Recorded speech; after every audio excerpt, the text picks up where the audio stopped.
Welcome back to Steel City Sports. We got a crazy thing to talk about today, and that is my team, the Pittsburgh Steelers, went out there and signed free agent Russell Wilson on a veteran minimum deal, a one-year deal worth $1.2 million. This easily becomes the best value contract in the league right now. I know the trendy thing is to bash on Russell Wilson, to say he's washed. I gave him a lot of crap the year he was with Hackett. This year, I thought, midway through, I was even talking about him maybe winning Comeback Player of the Year. People forget that this past season, the Denver Broncos went on like a 6-game winning streak. They were the hottest team in the NFL, and Russell Wilson was playing really good football. So, yeah, he might not be the top 5 superstar he was in Seattle, but I still think he has a lot of gas left in the tank. What is he, 32, 33 years old on a $1 million contract? Sign me up for that any day. Like, I don't understand how you couldn't like this deal. Like, yeah, if we were bringing him in for the value he was being paid in Denver, obviously, like, that's one of the worst contracts ever for him to be making that much money. But like I said, he's only making $1 million here. For that, he threw 26 touchdowns last year. We haven't had that since Big Ben. And, as much as I've stuck by Kenny Pickett, he's definitely a big piece of the story because the Steelers are essentially admitting, yeah, Kenny's not good enough. And, I've gotten into a lot of arguments with people on this channel about Kenny Pickett because I still think there's something there with Kenny. Maybe it's just because he's a Pittsburgh guy, went to Pitt. But I still believe Kenny Pickett has the ability to be a good quarterback. I still always point to the fact that every single game of his career, except for one, he played in Matt Canada's system. If you listen to me, you know how I feel about Matt Canada. I think he's a big... I don't want to get explicit, but he was a moron, and we made plenty of videos about him. The one game Kenny Pickett played outside of Matt Canada's system, he had the best game of his career. The offense looked totally different.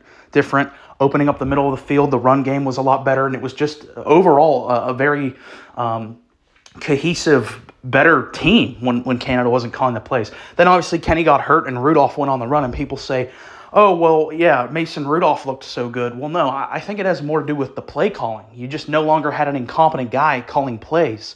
So, where does that leave us with Russell Wilson here? Well, I think it's clear that the Steelers know, like, even though Kenny, and I'm probably one of the most optimistic people there is out there on Kenny Pickett.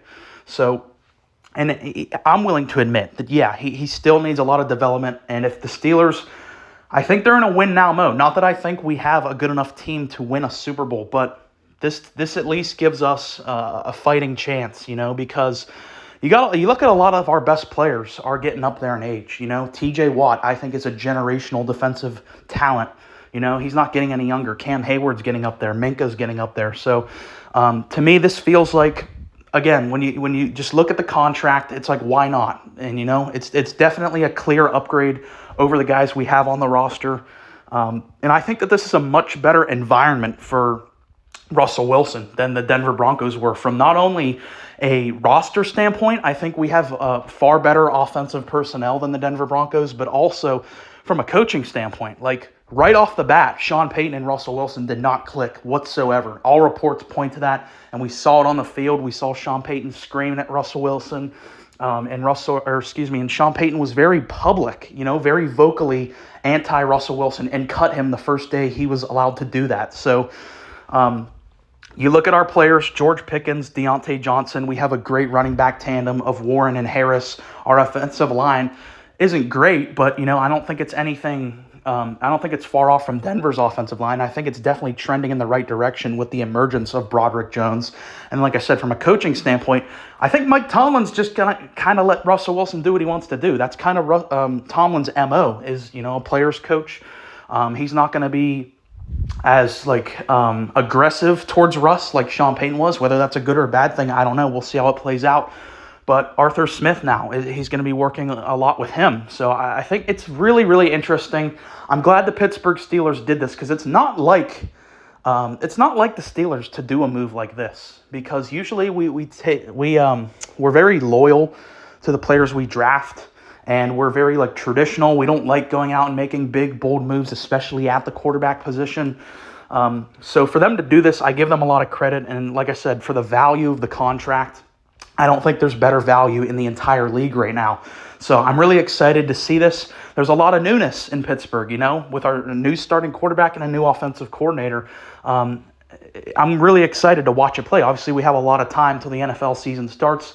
I'm sure we'll be talking about this all off season, but that's kind of my initial thoughts on this.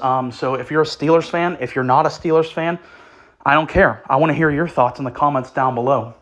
What do you think of this move? Do you think Kenny Pickett is ever going to get a second chance, because he's going to clearly go to the bench now? So I'm interested to hear your guys' thoughts. So please make sure you let me know in the comments. Thanks for watching. Please like and subscribe.